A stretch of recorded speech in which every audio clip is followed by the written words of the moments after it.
So welcome everyone to today's Chinese Corner. The topic of our discussion today is one of the seminal Chinese works, one of the possibly the most influential Chinese novel of all time, is Journey to the West, or 西游记 in Chinese. It is unbelievably popular, I think, is perhaps the way to look at it. And we will be discussing today some of the key plot points. We will be looking at the key characters, and I will be trying to give my opinions about the literature aspects, perhaps what I've taken from this. And I would look forward to any discussion, any questions, especially if you have some knowledge of this book. And it would be very interesting to welcome discussion and welcome comment from any of our attendees who are from China and have experienced this from their own sort of cultural upbringing. So while we're here, please make sure if you do have any questions or you would like to comment, please just let me know either through the chat or through the question and answer place, and I would be very happy to open up a wider discussion on this. So as we get into this, just slightly before we begin, I would like to briefly mention the Confucius Institute, or the Confucius Institute at Coventry University, who we are. We are a group with the mission to share Chinese language and culture across the West Midlands, the wider area around us. And to do that, one of our key functions is to provide Mandarin Chinese classes, which are available for all levels and all ages. We run school groups and we offer activities and cultural experiences for local schools, and we can provide bespoke support for local business.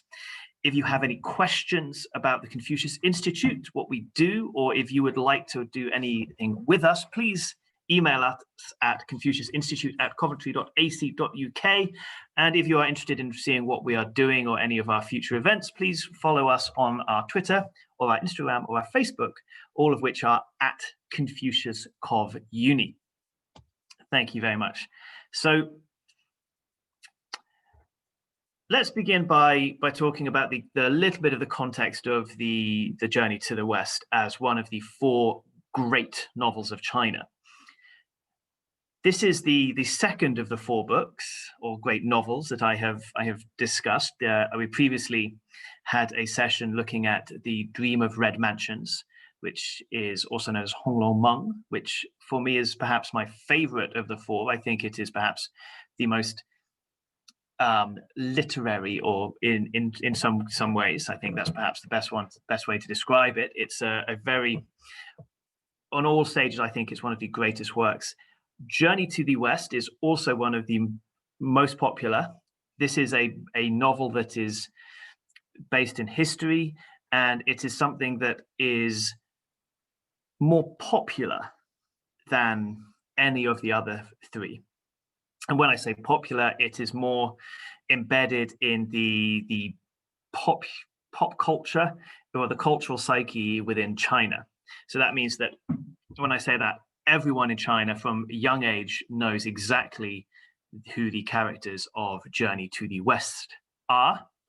And the characters are certainly more recognizable than any of the characters from any of the other novels. And I would welcome any correction there if I'm looking across at some of the participants. So we've got Feng Liang, Li Ming, and Yo Fa.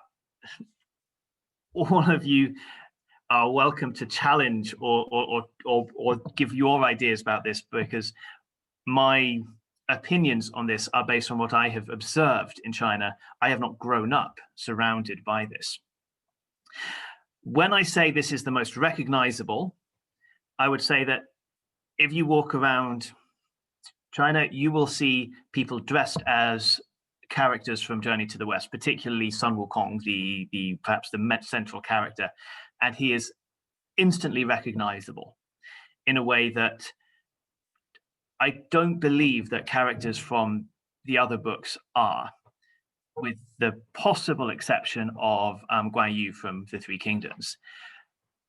So my meaning of that, so the central character from Hong Lo Meng, Dream of Red Mansion, is Jia Bao Yu, but if I was to see someone dressed or wearing the costume of Jia Bao Yu, you might not instantly recognize that they are playing that character. It would perhaps simply be someone dressed in a classical Chinese outfit, whereas the Monkey King is instantly recognizable. And you would also have children playing with parts of the outfit of the Monkey King that I will be describing later. My daughter, for example, has a staff, a red staff with golden ends, which she still enjoys playing with. Now we're back in the UK, but that is instantly recognizable as belonging to the central character from Journey to the West. So when I say the most influential, from a young age, children and everyone in China is instantly aware and instantly recognizes aspects of Journey to the West. It is also the one that has the most influence on popular culture. There are still many movies being made about it. There are television shows, classic television shows. There are TV shows based on this novel from around the world. Monkey King, I think it was Monkey, from an Australian television show in the 1990s, was based on this novel. And we also see computer games and all sorts of things happening based on this book. If any of my Chinese colleagues can think of another work of fiction that has had a greater influence or is more visible in China, please let me know, because I don't think that there is one. So that is why it's worthwhile looking at this understanding of Journey to the West. Why is it important? And I want to spend this time, we're going to start looking at the overall structure of the novel and look at some of the key participants, the key characters. So the author of this book, of this Chinese novel, is a chap called Wu Cheng'en, or at least he is the person who many believe to be the author. It is not necessarily confirmed. So Wu Cheng'en was approximately, people believe that he was born 1500s to 1580. There is no specific record of the exact dates, but obviously he was a novelist and he was a poet, and this is firmly within the Ming dynasty. Interestingly, he took the imperial exam several times but did not succeed. So in those days, the imperial exam would be a highly important exam that people would take in order to gain position or a job within the imperium, within the official groups. And that was a very competitive exam. And if you were able to pass that with high scores, you would have a very high place and a very strong career. As I've mentioned, Wu Cheng'en is widely believed to be the author of Journey to the West. The reason I would say widely believed is that the novel was published anonymously. There was no author attributed to this initially. And this is partly because, or it is understood to be because that at the time, literary works were supposed to follow, or were expected to follow, the traditional, the high artistic style. And Journey to the West was written in more in the vernacular and written in I guess we would say in a sort of normal prose rather than in sort of highly structured or in a very formalized way. So in the literary world at the time, this was not widely accepted and it was not widely respected. So it would have been very difficult for the person who wrote it to achieve acclaim, and their reputation perhaps would have been harmed by publishing a work in such a, what would be seen as a low style. As I say, many people have looked and tried to research whether or not he was the key author. And certainly people around his hometown will be very clear that it was him, but it's difficult to say exactly for sure. especially since this was published after the death of Wu Chang'an, and there are researchers who would still debate the authorship, as while some textual analysis has suggested it was him, others have said there is not good enough evidence. I don't think it really matters, but I think it's an interesting little piece of background to the novel, and why perhaps it was so popular, in the fact that if most pieces of work were in high style, then a more how to say this, a more approachable style, more accessible style might become easier to find and easier to become popular. So let's look at the context of this novel. Basically, this novel was inspired by, and it is based upon, the real history of a Buddhist monk called Xuanzang. And in the 7th century, he traveled to India despite an imperial ban on travel. So the emperor had banned all travel, and the monk Xuanzang had decided that he was going to go to seek materials on Buddhism, because the available materials within China were not of a high quality or not of a high standard. Perhaps the translations were poor. So he undertook a very difficult journey to go from China to India, the heart of Buddhism, to find the original materials and to try to bring these back to China. That was a real life story, and the novel of Journey to the West is a romanticization. I'm assuming that's a real word. It's a romanticization of that journey, and so it will follow a monk going. Fundamentally, it will follow a monk going to India, going to the home of Buddhism to find. To find some Buddhist texts to bring back. So, as we've said, what is the novel about? Basically, as we've said, this novel is about this group, this motley group you can see in this picture. As you can see, there is a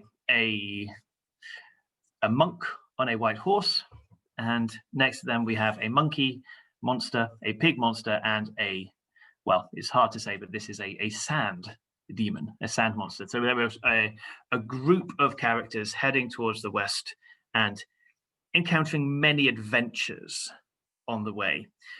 That's fundamentally what this novel is about. It's quite a simple overarching structure, but the characterizations and the journeys and the implications within are where we get the interest. I would love to hear from our participants if you have a particular character that you enjoy. I would love to hear if you could feel like putting that in the chat. So the overarching plot, as I've said, the novel follows the monk, and in this book, the monk is called Tang Sanzang, as he journeys to India to collect Buddhist materials. Now, the Monkey King Sun Wukong is his main protector, and he requires a protector because in the novel, the monk has a pure essence. He is pure of heart, as we would perhaps say in the West, and there are many demons or monsters throughout the country who have perhaps escaped from heaven or escaped from the underworld and set themselves up on earth, and they wish to capture and eat the monk, as they believe, or perhaps certainly within this context, if they consume the monk's flesh, then they will achieve immortality. So though he is obviously has quite a target on his back for these demons set across the course of the journey. And as I said, this is quite a simple overarching plot. It's very how to say, in many parts this is quite episodic. It's almost, I found it very interesting that throughout a large amount of this book, it's almost designed to be a television show, in that there are many sort of individual adventures. So each couple of chapters would have a sort of individual self-contained adventure as part of the journey, whereas there may be an overarching plot. Each of the sort of individual adventures would be easily comparable to episodes on a television show. When I was reading that, I found that very interesting. And I think that might well be one of the reasons why this is so suited for adaptation to screen and film. Now, here we get interesting. The central plot, the central characters. For me, the central character is very much Sun Wukong. And while the monk Tang Sanzang is the leader and he is perhaps the apparent protagonist, Sun Wukong is clearly within the context of the novel. He is the lead. He is the protagonist. He is the character who is introduced first. He is the character who has achieved the most growth throughout the course of the story, and he is and to be honest, the first part of the novel, the first part of the very long novel of Journey to the West, I believe the first sort of 7 or 8 chapters are purely the backstory of Sun Wukong and his adventures in gaining his powers in opposing heaven. And I'd like to talk a little about this now as we mention Sun Wukong, because reading this novel, when we want to really truly understand this novel, there is a lot of focus, or a lot of the background to this novel is based upon Buddhist ideas. And that means that the background to this, there are many concepts that I was not aware of before reading this novel that I had to try to understand, try to learn about as I was reading, to help me gain a deeper understanding of who the characters were across this book, particularly the central gods. I think, if gods is the correct word, or the pantheon of gods within the heaven that is presented in Sun Wukong, that is presented in Journey to the West as the inspired or based on Buddhist practice and ideas.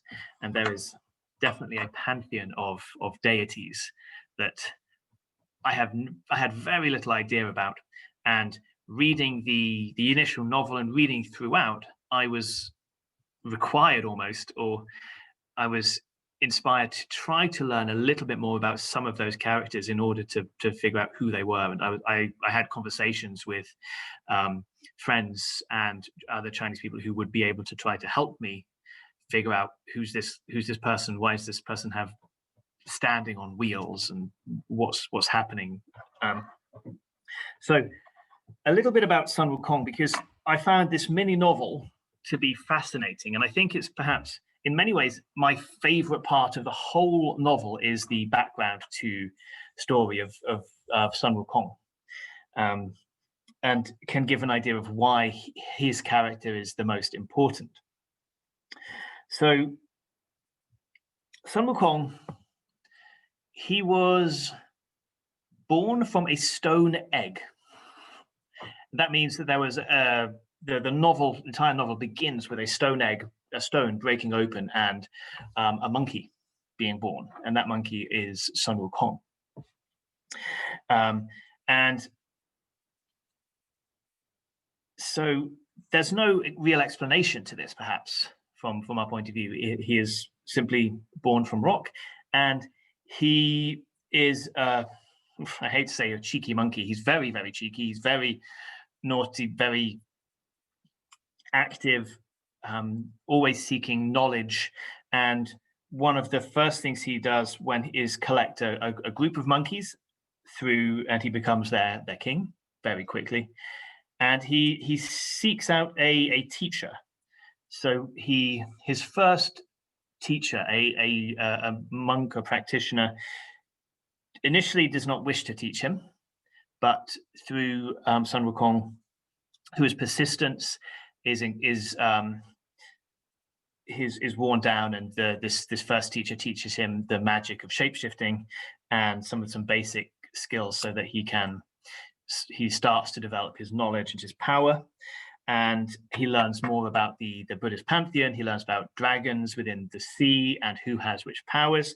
This moves on to a sequence wherein Wukong goes on an adventure to collect some very powerful items which are important within. If we can see the photo, the picture here, as I've mentioned, his key, one of the most important things for the monkey is the stick that he is holding. This is I believe it's translated in translation as one of the nails that holds the world together.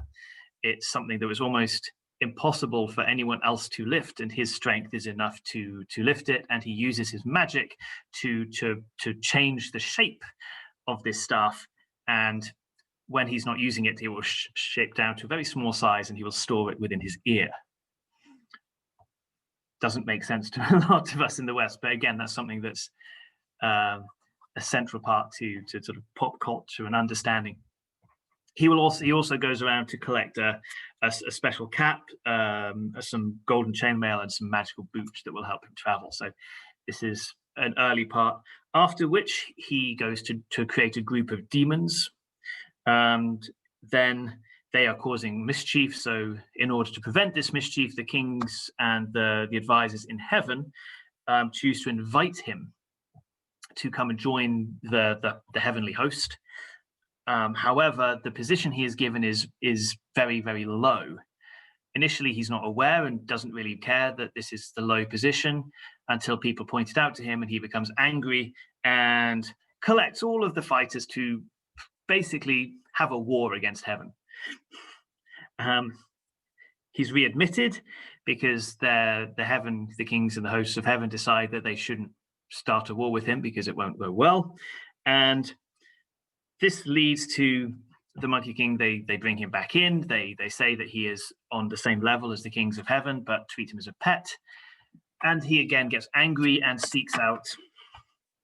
He steals some peaches, which make him live very, very long. He steals some pills of longevity, and he basically tries to fight the whole host of heaven.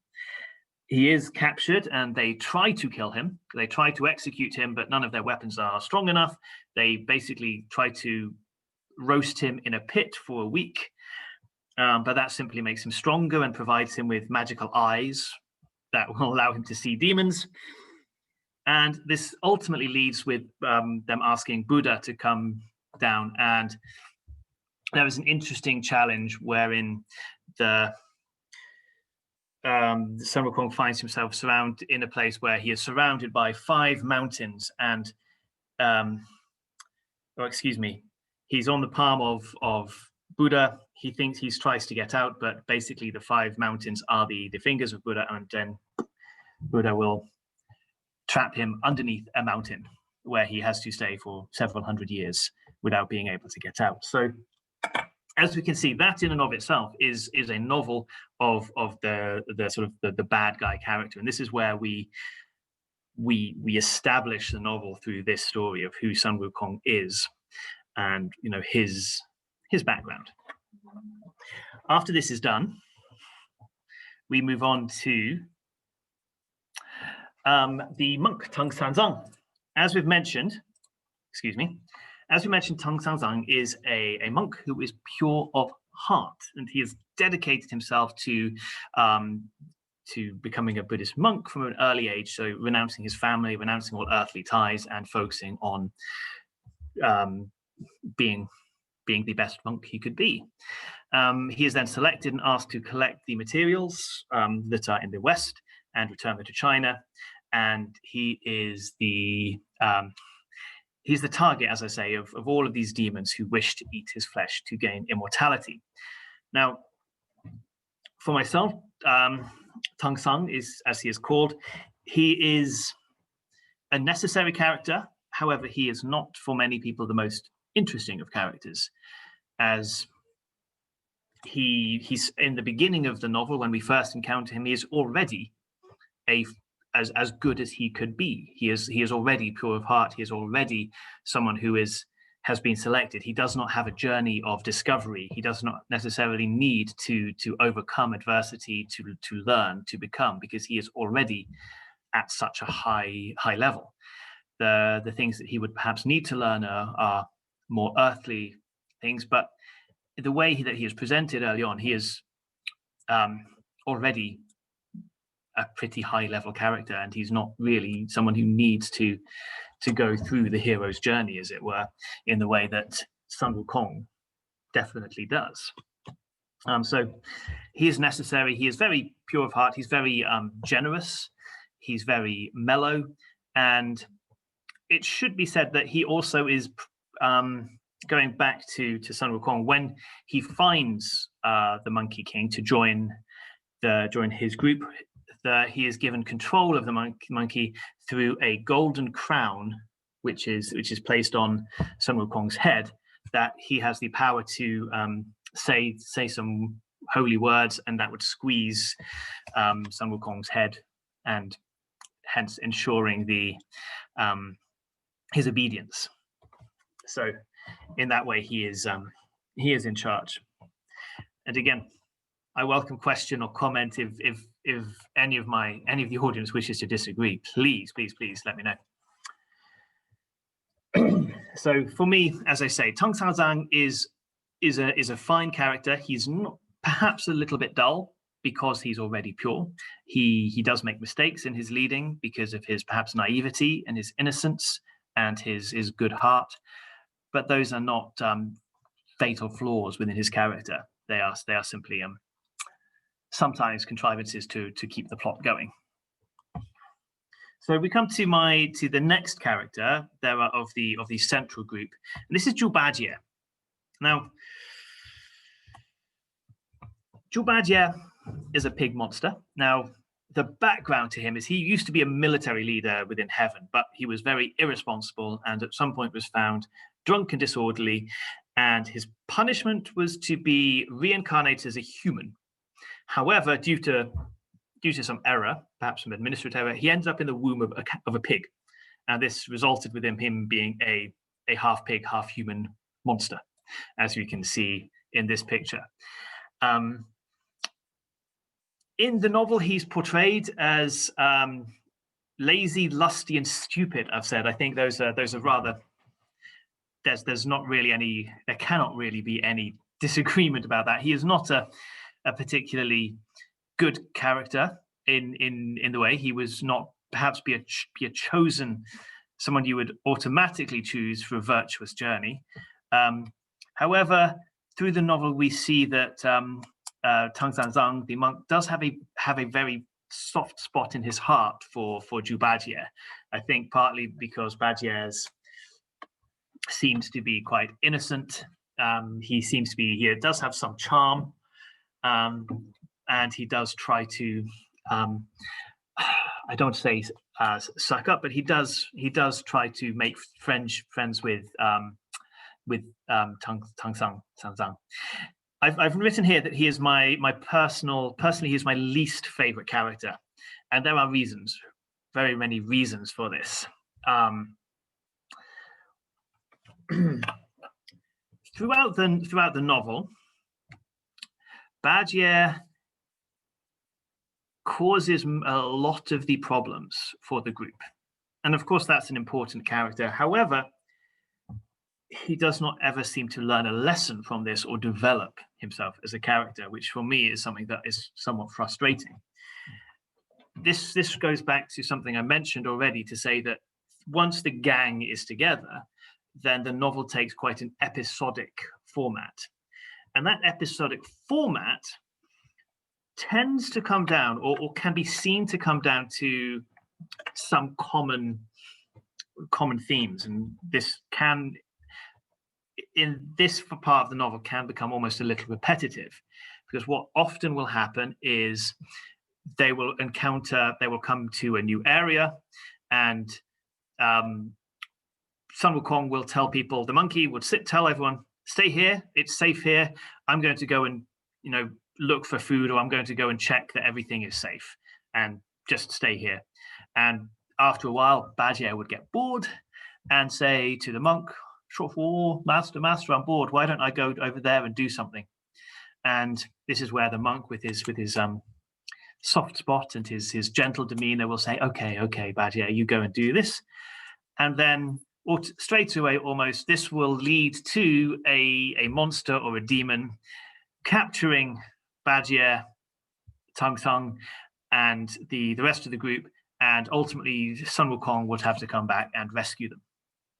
There are various times where something like this will happen, where Bajie will do something that he shouldn't do, and that will result in whichever monster of the week is coming to capture the group, and leading to Sun Wukong having to rescue them with often some help from a relevant deity to come and collect that and support them. I will mention a little bit more in a while. So he is an interesting character. He's a necessary character. Obviously, without someone like this in the group, then they would have something of an uneventful journey, as Wukong is by far the most powerful and would have no problem protecting the monk all the way there. But I find him very frustrating as a character, because throughout the novel, he does not seem to learn or develop throughout the whole place. There is also one particular aspect which is rather concerned, well, very much is of the time, something that today we would not really find well, whereas he sees a group of young ladies bathing in a pond, and so he shapeshifts into a fish so he can swim around the ladies as they are bathing nude, which today we would certainly not want. We'd have a different look at that. Yes, I enjoy having discussions about Bajie with my students in China. I think it's something that's there. A lot of people like him, as he's quite cute, he's quite funny. But for me, the lack of development across the whole book, which leads to him ultimately not receiving the reward that the others do, is frustrating, to say the least. So I would ask my Chinese colleagues, if you want to say, do you like Zhu Bajie? Do you agree? Just let me know in the chat, because, as I say, my least favorite. I've had quite a few arguments about this with my Chinese students. To say, as I say, I'm very happy to say that I don't like Zhu Bajie. So the next characters are, I put these two together because of the group, these are far less influential. They are very often simply there. They're not necessarily leading or taking a large part in most of the group. So there's Sha Wujing, and there is the White Dragon horse. Now, Wujing was I believe a sand demon. He's called Sandy. He was the one of the final members of the group to join. He, again, is another demon who was initially trying to fight the group, but he came to join their team. In the books, he seems to be there as something of a porter. When you see him in the TV shows, he's generally carrying the luggage. Although he is, again, with his background as a demon, he does have supernatural powers. He is a powerful fighter when needs to be, but is generally definitely a secondary character compared to the monkey, the pig, and the monk. Similarly, the white horse that we've seen, he has his own background. He was a white dragon prince named Aulier, and basically speaking, he was, as part of a punishment for being naughty, he ended up being transformed into a white horse to assist Sanzang in his journey. So when we see Sanzang riding, he's always riding a white horse. That is actually a dragon transformed into horses. His original horse was eaten by the dragon before the transformation. This also makes sense because otherwise, without having any mortal horse or normal horse, would probably not survive the journey. So we have that's the basic team. There is, of course, Tang Sanzang, the monk. We have Sun Wukong, who is the sort of the leader of the protection detail. Zhu Bajie, who's the sort of charming troublemaker. And then we have Sha Wujing and the White Dragon Prince, White Dragon Horse, who sort of create this group who leave China to go to who fundamentally leave to go to the West. Now, let's say the antagonists, because it's often understood that without a good bad guy, any story can suffer. But as I've mentioned, that this novel is quite episodic, and it follows what we can describe as this monster of the week format once we have the gang brought together. So when I mean that, it means every sort of couple of chapters, and sometimes each chapter will have a different bad guy, a different antagonist. Some of them have reached more popularity than others, because of course, when we come to make a film, a self-contained film about this movie, they would have to choose. It was more interesting to have a key antagonist. And one of the monsters that is more notable and perhaps more popular is a lady called Baigul Jing. She's a white bone spirit. I believe, while she doesn't necessarily have a recurring role in the novel, her story is one of the more interesting ones, and I think the visual of her is something that's more attractive to filmmakers. So we can necessarily see this, the picture here. This demon or spirit is called the white bone spirit. So she is another demon who basically she wants to eat the monk. She wants to eat Tang Sanzang and gain his essence. Now, this leads to perhaps one of the most interesting sequences in the novel. As I mentioned earlier, when Sun Wukong is being punished by heaven, he is put into a fire container, and he gains the magical eyes so that he can see evil creatures. He can see through disguises. And this is very relevant when we come to the story of the white bone spirit, is when the team come across her, she is in the guise of an elderly woman. So for the rest of the team, for the monk, Bajie, Xiao Jing, and the horse, they will see an innocent old lady. Whereas Sun Wukong, the Monkey King, he sees a demon. So of course, automatically Wukong will attack the demon.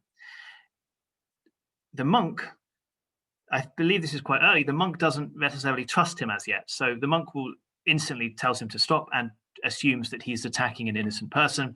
And that is one of the first and the main instances when he uses the golden crown and says the religious words that will cause the crown to contract and to cause great pain to Sun Wukong. However, as we as characters, as readers know, that Wukong is correct. This was a demon who was trying to eat, trying to attack. And the demon, of course, returns a couple of times. This demon comes back more than once within this character. Wukong is stopped before he can finish her off.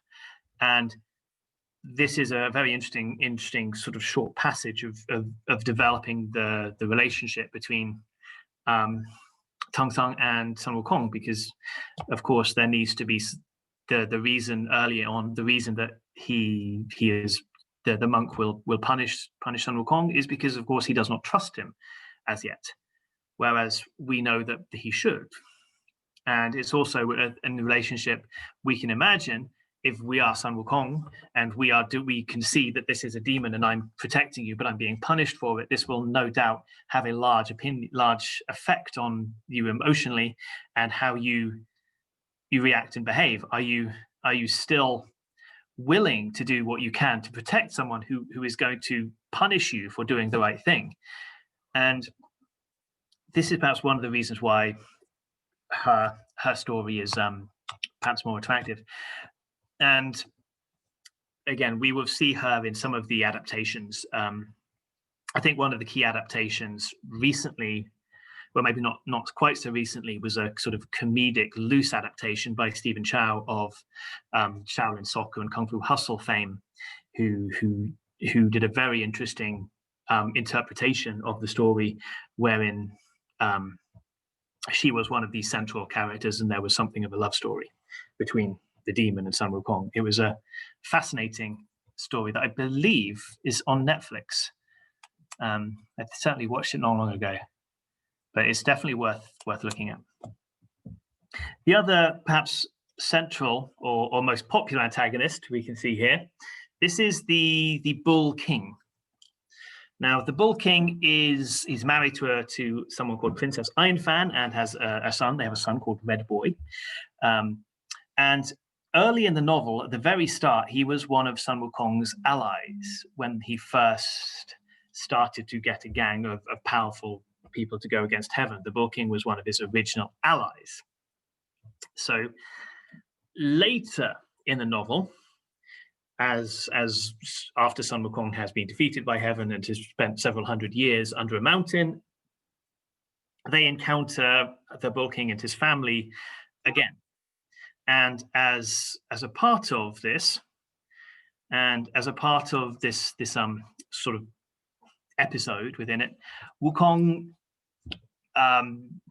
shapeshifts into the form and pretends to be the Bull King and deceives the Iron Fan to steal her fan, which is literally a very large steel fan, which is massively powerful and can blow everyone away. The Bull King obviously is not very happy with this. He turns up and the wife realizes what happened. And the Bull King and Wukong have a very large fight. They are quite evenly matched. And this ends with one of the common endings for a lot of these various things, in that the Bull King transforms into his sort of final form, as it were, as a large bull, and Wukong is then supported by heaven. One of the host of deities actually comes down and takes care of the situation, takes responsibility for the bull, and saying it seems that perhaps he had escaped, and that's why he's causing the trouble. So Wukong maybe is not able to necessarily automatically defeat, but get some help from the heavenly host to bring this bull back up to justice.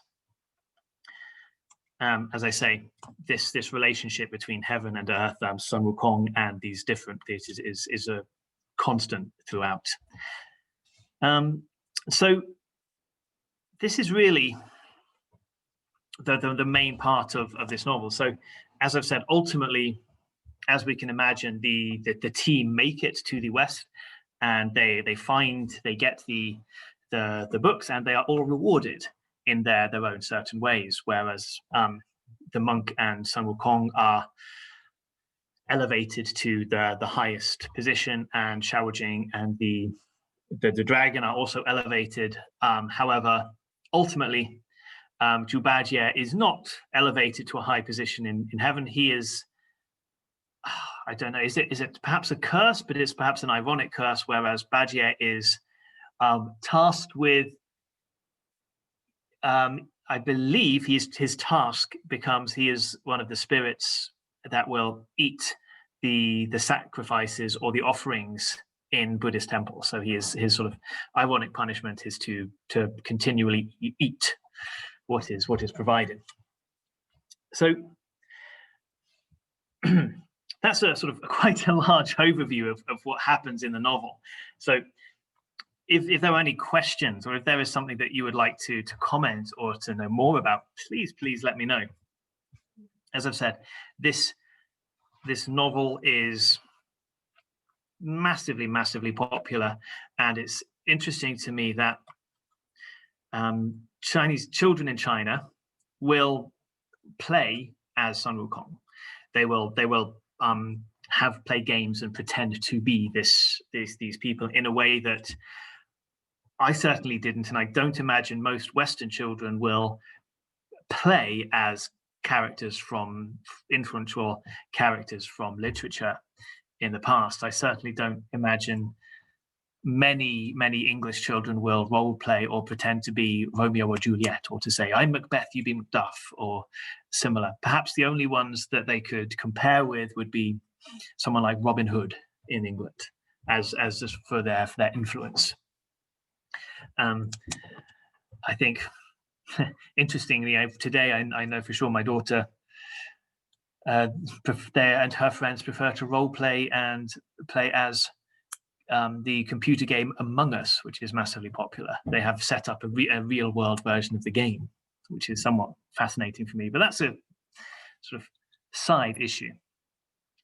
So, as I've said, I will ask my colleagues.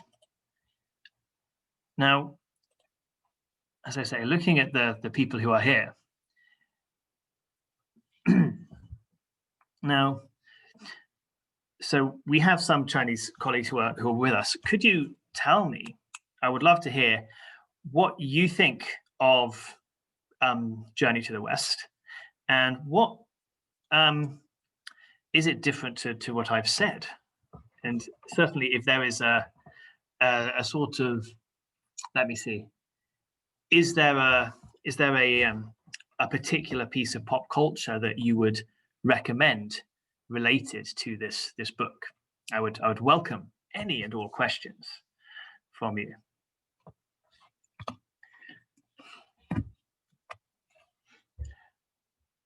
If not, I'm more than happy to talk. I think I've already mentioned, well, hopefully you are writing. I've already mentioned one of my favorite adaptations, I think, is the Stephen Chow adaptation. The Journey to the West version, which is an unusual take. It's an adaptation wherein that when I first watched it, I'd watched that, not that the movie. My wife had introduced me to that movie before I had read the book, so I had absolutely no idea what was going on. It seemed that it was a chap who was a reincarnation of Sun Wukong rather than Sun Wukong himself. Nick, you certainly have a question. I'm going to let you unmute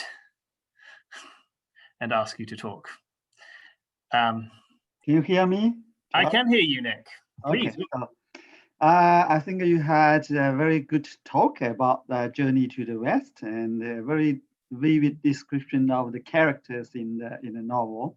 But I would like to ask you a question. I think it's also very helpful for the audience here to understand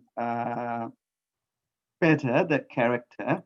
Absolutely. My question is that because in your talk you mentioned that many Chinese children like to play the part or act as Monkey King.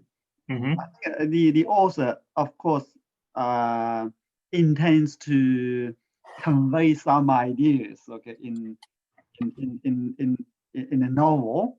So why do the kids in China like to play that part as Sun Wukong Monkey King? What does why is that? What does the author like to convey in the novel? So the kids in China like to play that part. Do you think that is something positive the author like to convey to the audience?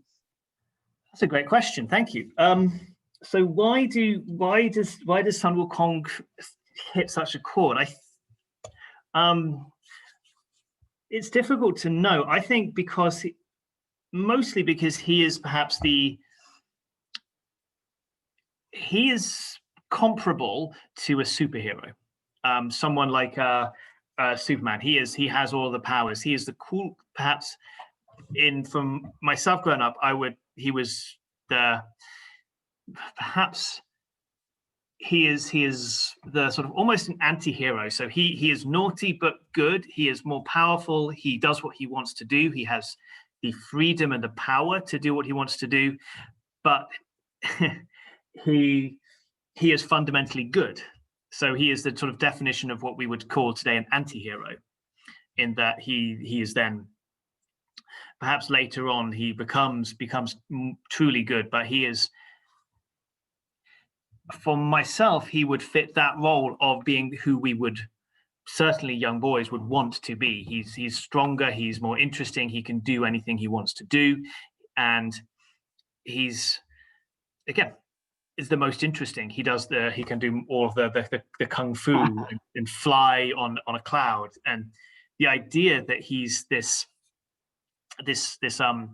Superman of Chinese character and Chinese literature perhaps is one way to sort of compare. So whereas in the West we would certainly when I was a child, we would like to be Superman or Spider-Man or something like this. The similar things that would draw us to that, the power, the feeling of doing what we want, that would be similar to what Monkey King Sun Wukong would provide, in that there are specific touchstones, that such as the staff, that you can grab that staff and play, and I'm Sun Wukong, and it's very simple and very easy. And then when you play with your friends, you have a sort of specific touchstone to say, I've got my staff, I'm Sun Wukong, I can do this, and everyone knows who that is, and everyone can join in straight away.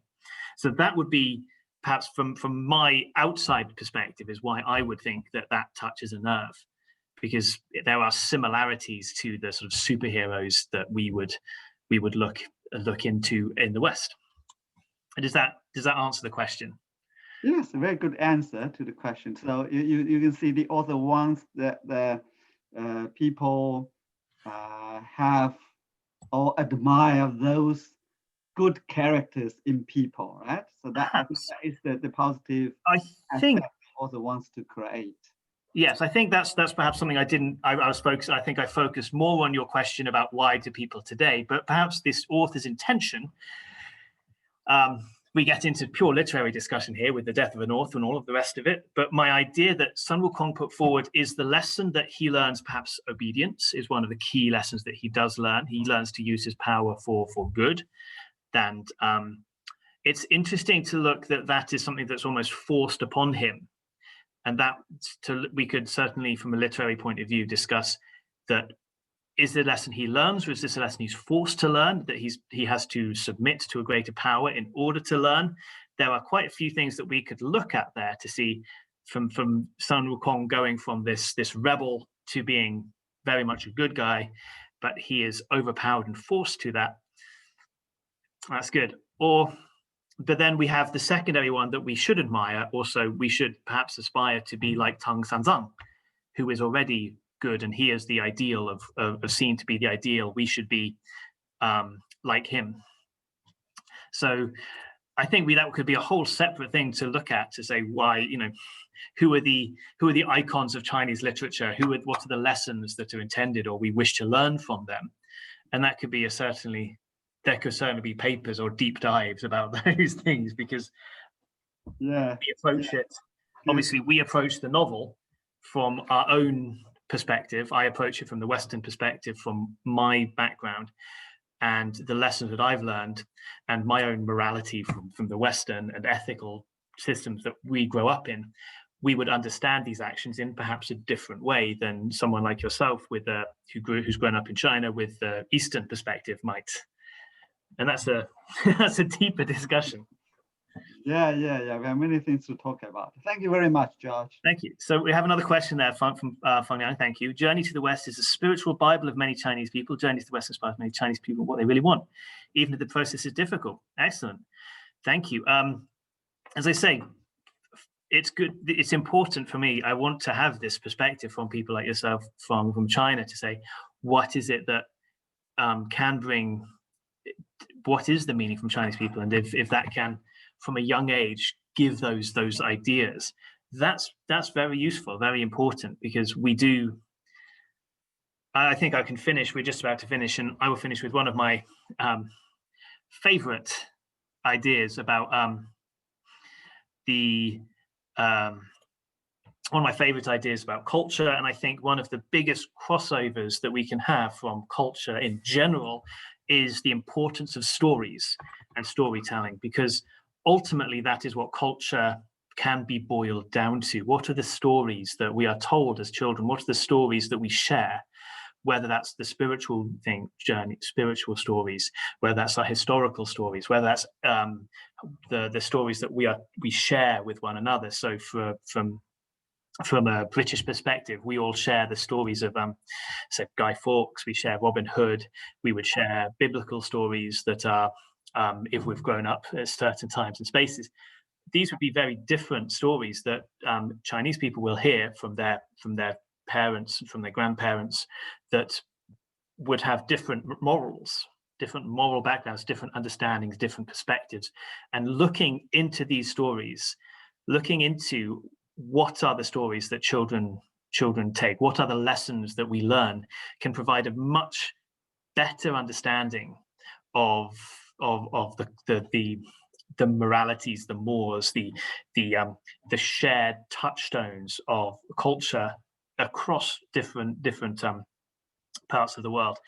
And ultimately, that's why I think it is worth understanding and worth looking into these 4 great novels, because of the importance and the depth of feeling that they can engender in China. So thank you all for joining me. I hope you have found this an interesting and useful talk. And I hope to see you in our future talks. Remember to follow us on Twitter at CUCI COO Uni for more details. I know our next couple of talks will involve discussions of Chinese humor, and we are going to be looking at the sort of exercise culture in China in another couple of weeks, and we will be posting more details very soon. Thank you all for joining me. 谢谢大家, and well, hope to see you soon.